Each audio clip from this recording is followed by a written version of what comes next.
এইবার আমরা শ্রীমদ্ ভাগবত মহাপুরাণের দশম স্কন্ধের চতুর্বিংশ অধ্যায়ে এসে উপস্থিত হয়েছি।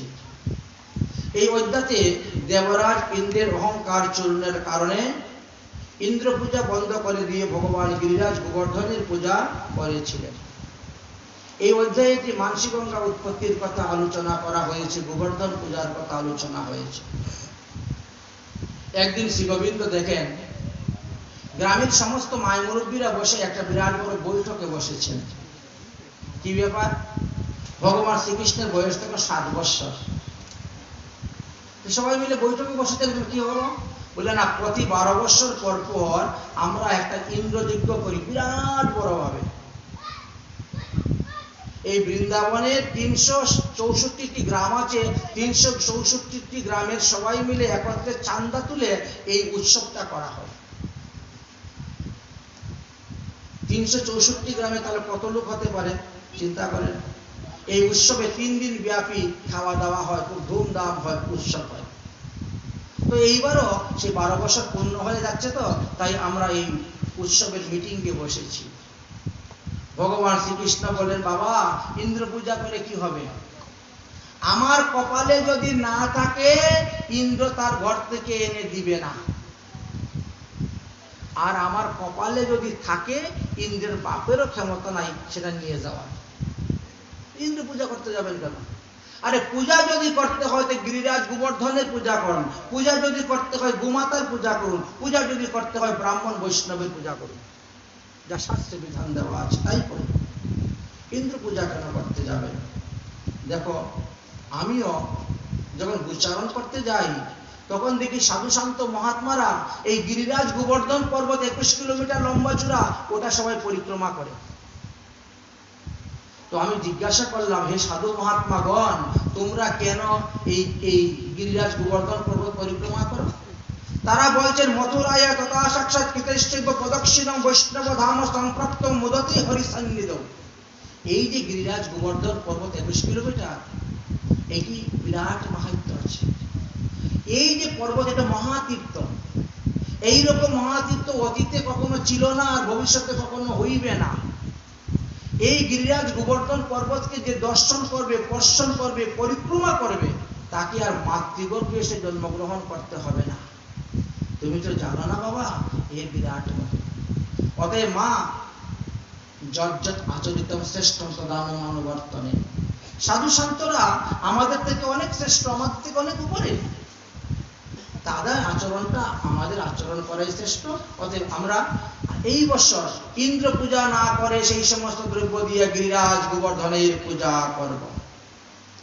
মা যশোদা বেরিয়েছেন, বাপ নীলমণি, আমরা না হয় বৃন্দাবনে বাস করলাম বলে গিরিরাজ গোবর্ধনের পূজা করলাম। এই শশাগোড়া পৃথিবী, এত বড় বিশ্ব ব্রহ্মাণ্ডের লোক, তারা কিভাবে মুক্তি পাবে? তারা কিভাবে, তাদের কি সম্ভব গিরিরাজ পূজা করার? বা সম্ভব না হলেও সম্ভব করা যাবে। শাস্ত্র সিদ্ধান্ত দেখতে হবে। শাস্ত্র, হ্যাঁ, কোথায়? পদ্ম পুরাণ আর গর্গ সংহিতা দেখবেন, সেখানে লেখা আছে, মথুরায়ং তথা অন্যত্র কৃত্বা গোবর্ধনম গিরি গু মহেন মহাস্তুরেণ তত্র পূজা গিরির যথা।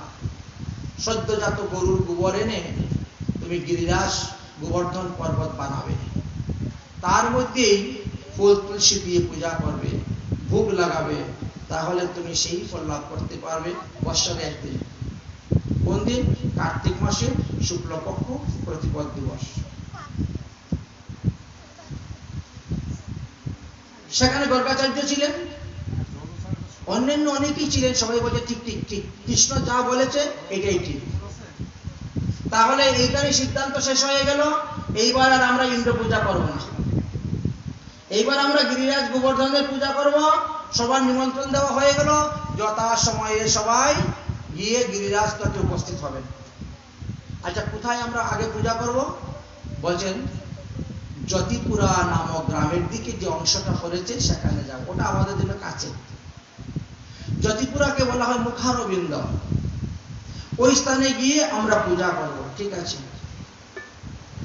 নির্দিষ্ট দিন যখন এসে গেল, বৌমা বলছে শাশুড়িকে, ওমা আমিও যাব, গিরিরাজ গোবর্ধন দেখার জন্য। এই পাগলি, তোর তো অল্প বয়স, তুই বহুদিন বাঁচবি, আমি তো বুড়ো হয়ে গেছি, আর কদিন বাঁচবো? আমি না হলে এই বছর যাচ্ছি, তুমি বাড়িতে তাকে পাহারা দিতে। বউ শাশুড়ির ঝগড়া শুরু হয়ে গেছে। বউ বলছে আমি যাবো, শাশুড়ি বলে আমি যাবো, নন্দী বলে আমি যাবো। এইভাবে मैं तो गोवर्धन पूजा जाओ मेरे वीर, নাই মানে মেরি মনুয়া। আমি গোবর্ধন পূজা করতে যাব, ঘরে থাকতে আমার মন একদম মানতেছে না, আমি যাবো। ঘর তালা মেরে দেবো, সবাই মেরে দেবো। मैं तो गोवर्धन पूजा जाओ मेरे वीर, নাই মানে মেরি মনুয়া, নাই মানে মেরি মনুয়া, নাই মানে মেরি মনুয়া, নাই মানে মেরি মনুয়া, নাই মানে মেরি মনুয়া। मैं तो गोवर्धन पूजा जाओ मेरे वीर, নাই মানে मेरी मनुआ। मैं तो गोवर्धन पूजा जाओ मेरे वीर, নাই মানে मेरी मनुआ। আমার মন মানতেছে না, আমি গিরিরাজ গোবর্ধন পূজা করতে যাব। সকলে মিলিয়ে গোবর্ধন পূজা করতে গিয়েছে। জায়গা পরিষ্কার করা হয়ে গেছে, গঙ্গা জলে ছিটা দেওয়া হয়ে গেছে, স্বস্তি মন্ত্র পাঠ করা হয়ে গেছে, আর গিরিরাজ গোবর্ধনকে পূজা করে ভোগ লাগানোর জন্য ব্যবস্থা হয়ে গেছে। ভগবান শ্রীকৃষ্ণ মনে মনে চিন্তা করলেন, আজকালকার মানুষ না চমৎকারকে নমস্কার করে, যদি চমৎকারী কিছু না দেখাতে পারো তাহলে লোকে নমস্কার করবে না। ভগবান শ্রীকৃষ্ণ তখন এক অংশে তিনি নন্দ বাবার হাত ধরে দাঁড়িয়ে গিরিরাজ গোবর্ধনের পূজা দেখতেছেন, আর আরেক অংশে তিনি স্বয়ং গিরিরাজ পর্বতের উপরে গিয়ে প্রকট হয়ে গেছেন। গুরু গম্ভীর নাদে বলছেন, আমি সেই গিরিরাজ গোবর্ধন পর্বত, আমি তোমাদের ভক্তিতে সন্তুষ্ট হয়ে আমি প্রকট হয়েছি।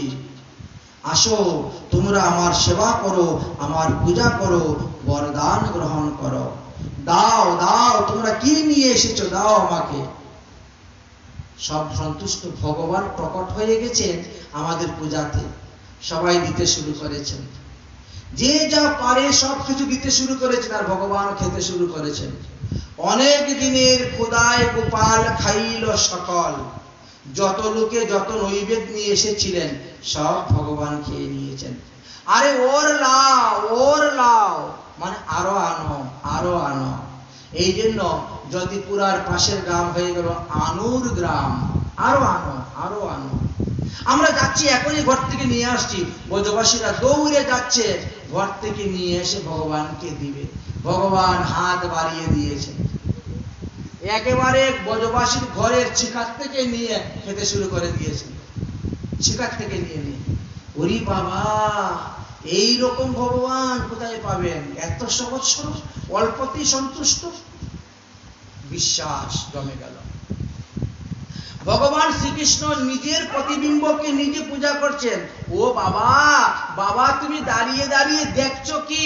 স্বয়ং ভগবান তোমার ভক্তিতে প্রকট হয়েছে, বাবা প্রণাম করো, প্রণাম করো বাবা। ভগবান শ্রীকৃষ্ণ নিজের প্রতিবিম্বকে, নিজের মূর্তিকে নিজে প্রণাম করতেছেন। কেন?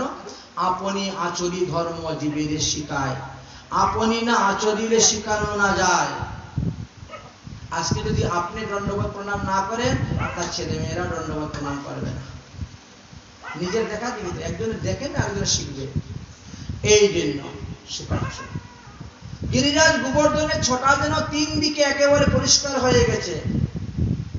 এত সুন্দর গোবর্ধন থেকে জ্যোতি বেরোচ্ছে, প্রকাশ বেরোচ্ছে, যে সূর্যের আলোকে পর্যন্ত ফেল করে দিচ্ছে। ছোটা তেরি তিন লোক নারী হে গোবর্ধন মহারাজ, ছোটা তেরি তিন লোক কি নারী হে গোবর্ধন মহারাজ, গোবর্ধন মহারাজ हमारा गोवर्धन महाराज, छोटा तेरी तीन लोकों की नारी है गोवर्धन महाराज। এত সুন্দর ছোটা বেরোচ্ছে, তিন লোককে যেমন আলোকিত করে দিয়েছে।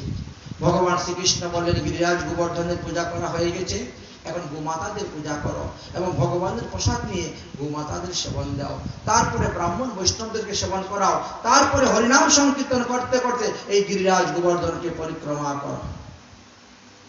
স্বয়ং ভগবান শ্রীকৃষ্ণ সমস্ত ব্রজবাসীকে সঙ্গে করে নিয়ে গিরিরাজ গোবর্ধন পরিক্রমা করেছিলেন কার্তিক মাসের শুক্লপক্ষের প্রতিপদ দিবসে। এই জন্য এই দিবসটাকে অন্নকূট দিবস বলা হয়। সেই দিন অন্ন, পাহাড়ের মতো উঁচু করে অন্ন ভগবানকে নৈবেদ্য দিতে হয়, দান করতে হয়।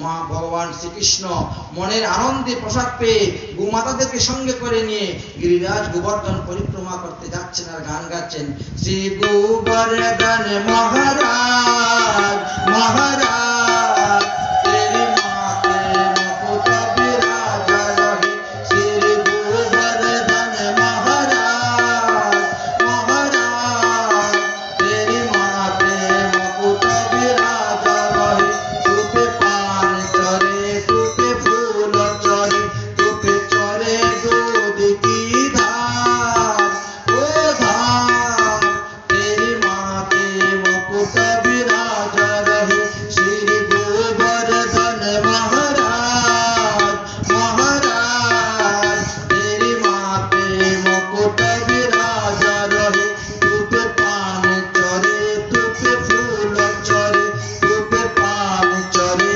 তুপে ফুল চরে তুপে চরে দুধ কি ধার, ও ধার তেরি মাতে মুকুট বিরাজা রহে, শ্রী গোবর্ধন মহারাজ মহারাজ तेरी माते मुकुट विराजा रहे, तेरी कानन कुंडल सूर है, तेरी कानन कुंडल सूर है, तेरी होठों पे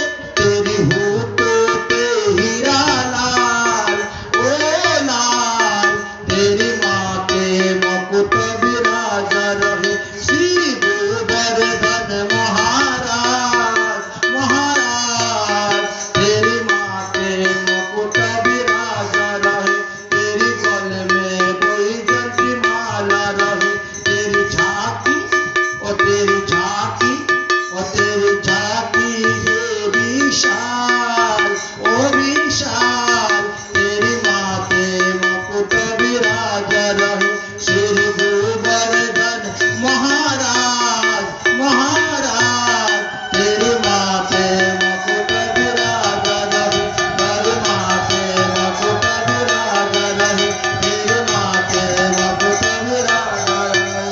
बोलो गिरिराज महाराज की। गिरिराज गोवर्धनকে প্রণাম করে পরিক্রমা করে ভগবান শ্রীকৃষ্ণ সমস্ত ব্রজবাসীদেরকে বলে, সবাই নিজ নিজ বাড়িতে চলে যাও। চলে গেলেন। 3 দিন পরে দেবরাজ ইন্দ্রের কাছে গিয়ে পৌঁছেছেন দেবর্ষি নারদ। একই দেবরাজ ইন্দ্র আজকাল কি পৃথিবীর কোনো খবর টবর রাখেন না নাকি? ওই ধনে মতে মত্ত হয়ে বসে আছেন, অপ্সরার উর্বশীকে দিয়ে খালি নাচ গান শুনতেছেন। আরে মধ্যে মধ্যে একটু পৃথিবীর খবর রাখতে হয় তো। কেন, কি হয়েছে পৃথিবীতে, আবার কি হয়েছে? কি আর হবে? ওই নন্দের নন্দন তোমার পূজা বন্ধ করে দিয়েছে। এই পৃথিবীতে আর কেউ ইন্দ্র পূজা করবে না, ইন্দ্র পূজার কাম শেষ করে দিয়েছে। আরে এইটুকু একটা ক্ষুদ্র রাজ্যের রাজা হলো নন্দ, তার ছেলের এত বড় সাহস! ওরে বাচাল কোথাকার, সে কি করেছে? কি আর করবে? তোমার পূজা বন্ধ করে তোমার পূজার দ্রব্য দিয়ে তারা গিরিরাজ গোবর্ধনের পূজা করেছে। বাচাল মানে বহুবাসী। এই বহুবাসী কৃষ্ণ তাদেরকে এইভাবে করে দিল, আমার পূজা বন্ধ করে দিল। দেখি তো কৃষ্ণ কেমন করে তাদেরকে রক্ষা করে। যারা কৃষ্ণের কথা শুনে আমার পূজা বন্ধ করেছে তাদেরকে শাস্তি দিব। হে 49 মরুদ, আসো, যাও বৃন্দাবনে গিয়ে একদম মহাসাইক্লোন বাতাস চালু করো, বাড়ি ঘরে চাল উড়িয়ে নিয়ে যাও, একবার সব ভেঙে চুরমার করো। অরে সম্বর্তমানক মেঘমালা, আসো, এমন মুষলধারে বৃষ্টি দিবে 7 দিনে বৃন্দাবন একবারে জলের নিচে চলে যাবে। শিলা বৃষ্টি, পাথর বৃষ্টি শুরু করে দাও, বৃন্দাবন ধ্বংস করে দাও, গাছপালা, পশু পাখি, কীট পতঙ্গ, মনুষ্য কেউ সব শেষ করে দাও। দেবরাজ ইন্দ্রের আদেশ পেয়ে তারা আসলো, আর বৃন্দাবনে সে মুষলধারে বৃষ্টি শুরু করে। তখন ভগবান শ্রীকৃষ্ণের বয়স কত? 7 বৎসর 2 মাস। শুরু করে দিয়েছে। সবাই বলছে, কৃষ্ণ তোমার কথা শুনে আমরা গিরিরাজ গোবর্ধনের পূজা করলাম, ইন্দ্র পূজা বাদ দিয়ে দিলাম, এখন ইন্দ্র পূজিত হয়ে দেখুন আমাদেরকে মারতে চাচ্ছে। চিন্তা করো, যে গিরিরাজ গোবর্ধন তোমাদেরকে রক্ষা কর, তোমাদের প্রসাদ খেয়েছেন, সেই গিরিরাজ গোবর্ধনই তোমাদেরকে রক্ষা করবেন। একবার খালি গিরিরাজের কাছে গিয়ে পৌঁছো। সবাই আপন আপন শপথ যুগে গিরিরাজ গোবর্ধন কাছে গিয়ে পৌঁছো। সবাই গিয়েছে। ভগবান শ্রীকৃষ্ণ বলছেন, সবাই দণ্ডবত প্রণাম করো। প্রণাম করে বলো, হে গিরিরাজ গোবর্ধন, ইন্দ্র পূজা বন্ধ করে আমরা তোমার পূজা করেছি, এই জন্য ইন্দ্র পূজিত, তুমি আমাদেরকে রক্ষা করো, তুমি আমাদের ঠাকুর, তুমি আমাদের ভগবান, রক্ষা করো। এই কথা সবাই যখন দণ্ডবতী করতেছেন, ভগবান শ্রীকৃষ্ণ তখন হাত ঢুকিয়ে গিরিরাজ গোবর্ধনকে তুলে বাম হাতের কানে আঙ্গুলে রেখে দিলেন। ভগবান কাকে বলে এখন বুঝুন।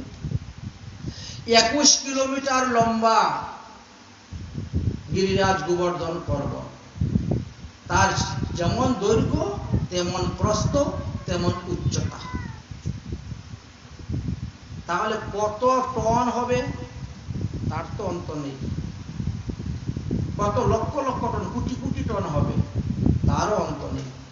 এত বড় পাহাড়কে শূন্যে তুলে দিয়ে আঙ্গুলের উপরে ধরে দিলেন ছাতার মতন, আর বলে সমস্ত ব্রজবাসীগণ সবাই এই পর্বতের নিচে আসে বসো, পর্বত কখনো আমার হাতে পড়বে না। আর আজকে 5 কেজি ওজনের একটা পাথর ধরতে পারবে না, সেও ভগবান হয়ে যায়। কলিযুগের ভগবান দেখেছেন? বলেন যে আপনি যে ভগবান, কলিযুগের দিকে 5 কেজি ওজনের পাথর একটা আঙ্গুলের মধ্যে রাখেন তো, কানি আঙ্গুলের মধ্যে ধারণ করে, দেখবো কত বড় ভগবান হয়েছে। এই জন্য যাকে তাকে ভগবান বলে মানতে নাই।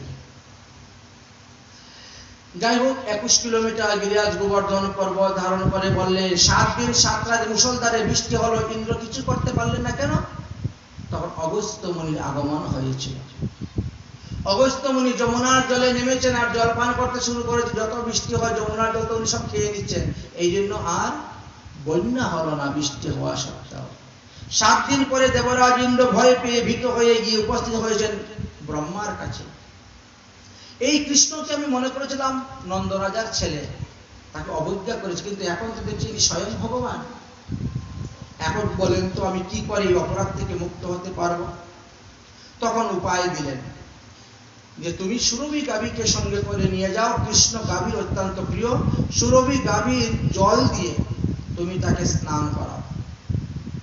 সুরভি গাভীর স্তন দুগ্ধ দিয়ে তুমি পঞ্চামৃত দিয়ে স্নান করাবে, সুরভি গাভী দান করবে, তবে তোমার অপরাধ ক্ষমা হবে। এই তো সুরভি গাভীকে যেখানে নিয়ে আসছিলেন, এখানে সুরভি কুণ্ড, হাতিকে যেখানে রেখেছিলেন এখানে ঐরাবত কুণ্ড, স্বর্গ থেকে যখন তিনি নেমেছিলেন, যেখানে নেমেছিলেন সেটার স্থান আছে। পৃথক পৃথক ভাবে প্রতিটি জায়গার নাম দেওয়া আছে। সেটার নাম হলো বেহেজ গাঁও। ভগবানকে গাভী দান করলেন, স্নান করাইলেন। ভগবানকে স্নান করানোর পরে যেখানে কি জলটা পড়ছিল তার নাম হলো গোবিন্দ কুণ্ড। গিরিরাজ গোবর্ধন পরিক্রমা করার সময় এই গোবিন্দ কুণ্ড পাওয়া যায়। এই গোবিন্দ কুণ্ডে স্নান করলে, তর্পণ করলে, পিণ্ডি দান করলে আর পুনরায় মাতৃগর্ভে এসে যেমন গ্রহণ করতে হবে, যার উদ্দেশ্যে করা হবে তারও জন্ম মৃত্যু নিবারণ হয়ে যায়। এই গিরিরাজ গোবর্ধন কোথা থেকে উৎপত্তি হয়েছিলেন? ভগবান শ্রীকৃষ্ণের বক্ষ হইতে। গোলকে প্রিয়তে মৃতস্য কৃষ্ণেন নির্মিতাং পুরা ক্রিয়ার্থং ভুবি তৎ নামং বনং বিন্দাস বনমৃতম। রাধারানীর সুখের জন্য, প্রীতির জন্য শ্রী গোবিন্দ নিজের মন হইতে গিরিরাজ গোবর্ধন পর্বত, বৃন্দাবন ধাম আর সুখ পাখিকে তৈরি করেছিলেন। এই 3টি বস্তুকে তৈরি করে দিয়েছিলেন। এরা নিত্য গোলকধামে বাস করতেন, থাকতেন। কিন্তু পরবর্তী সময়ে যখন রাধারানী আর শ্রীরামের সঙ্গে তর্কযুদ্ধ হয়েছিল, শ্রীদাম রাধারানীকে অভিসম্পাদ দিয়েছিলেন, তুমি 100 বৎসরের জন্য কৃষ্ণহারা হয়ে পৃথিবীতে গিয়ে মানবী হয়ে জন্মগ্রহণ করতে হবে। সেই সময়ে শ্রীমতী রাধারানী গোবিন্দকে গিয়ে বলছিলেন, হে গোবিন্দ, শ্রীদামের অভিশাপে যদি ভারতবর্ষে গিয়ে মানবী হয়ে আমাকে জন্মগ্রহণ করতে হয় আর 100 বছর তোমাকে হারিয়ে থাকতে হয়, তো আমি কি নিয়ে থাকবো বৃন্দাবনে? ভারতবর্ষে আমি কি নিয়ে থাকবো বৃন্দাবনে? ভারতবর্ষে কি বৃন্দাবন ধাম আছে? ভারতবর্ষে কি গিরিরাজ গোবর্ধন পর্বত আছে? ভারতবর্ষে কি তোমার বিরজা নদী আছে? নাই। তখন রাধারানী বললেন, যত্র বৃন্দাবন নাস্তি, যত্র যমুনা নদী, যত্র গোবর্ধন নাস্তি, তত্র মেন মনস্যুতম। আমার সুখের জন্য এই 3টি ধামকে বৃন্দাবনে পাঠিয়ে দাও, ভারতবর্ষে পাঠিয়ে দাও। শ্রী গোবিন্দ তখন রাধারানীর প্রীতির জন্য নিত্য গোলক ধাম থেকে বৃন্দাবন ধামকে ভোলক ধামে পাঠালেন, যেটা ভারতবর্ষের উত্তরপ্রদেশের মথুরা জেলার মধ্যে অবস্থান করতেছে। রাধারানীর প্রীতির জন্য নিত্য গোলক ধাম থেকে গিরিরাজ গোবর্ধনকে পাঠিয়ে দিলেন ভারতবর্ষে। রাধারানীর প্রীতির জন্য সুখ পাখিকে সুখদেব রূপে পাঠিয়ে দিলেন এই ভাগবত কথা পরিবেশন করার জন্য। এ তো সাধারণ বস্তু নয়, এর অনেক লম্বা চড়া কাহিনী আছে, সমস্ত ঘটনা বলা যাবে না, সংক্ষেপে আমরা এটা আস্বাদন করলাম। এইভাবে দেবরাজ ইন্দ্র 10টি শ্লোকের দ্বারা ভগবানকে স্তুতি করে ভগবানের নিকটে ক্ষমা প্রার্থনা করলেন, পরে তিনি চলে গেলেন। শ্রী গোবিন্দ গিরিরাজ গোবর্ধন পর্বতকে আবার যেখানের পর্বত সেখানে স্থাপন করে দিলেন, রেখে দিলেন। এদিকে কি হয়েছে? কার্তিক মাসের শুক্লপক্ষের উৎপন্না একাদশী ব্রত। নন্দ মহারাজ বলছেন, আমি যমুনার তীরে থেকে আজকে এই বছর এই ব্রত করব। ঠিক আছে, যমুনার তীরে বসে ব্রত করছেন। রাত 3টার সময় উঠে গেছেন, যমুনায় স্নান করে এসে সন্ধ্যাহানি করবেন। আর 3টার সময় হলো আসরিক বেলা, এই সময়ে তীর্থে নেমে স্নান করা নিষিদ্ধ আছে। কিন্তু তিনি যখন স্নান করেছেন তখন বরুণ দেবের অনুচরেরা তিনাকে ধরে নিয়ে বরুণালয়ে চলে যায়। নন্দ বাবাকে আর খুঁজে পাওয়া যায় না। আরে তাহলে মানে যমুনার জলে মানে কুমির ছিল, কুমিরে খেয়ে নিয়েছে। সবার মিলে একটা ভয়, একটা ভীতি হয়ে গেল, কেউ আর ভয়ে যমুনার জলে নামতেছে না। সেই থেকে ওই গ্রামের নাম হলো ভয় গ্রাম। আজও পর্যন্ত ওই গ্রাম আছে এবং গ্রামের নাম ভয় গ্রাম। সবাই ভয় পায়। ভগবান শ্রীকৃষ্ণ তো সবই জানেন, তিনি এক লাফ দিয়ে যমুনার জলে নেমেছেন আর একবার বরুণালয়ে চলে গেছেন। হে বরুণ দেব, তোমার এত বড় সাহস আমার বাবাকে নিয়ে এসেছো?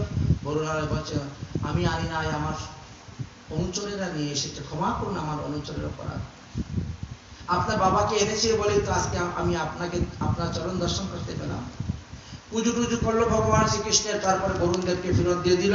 বরুণ দেব এর হাত থেকে তিনি নিয়ে তার পিতাকে নিয়ে চলে আসলেন। আশ্বিন মাসের পূর্ণিমাতে শ্রী শ্রী রাধা কৃষ্ণের শারদীয় রাসযাত্রা আরম্ভ হয়। আমরা এখন সেই রাসেতে প্রবেশ করব।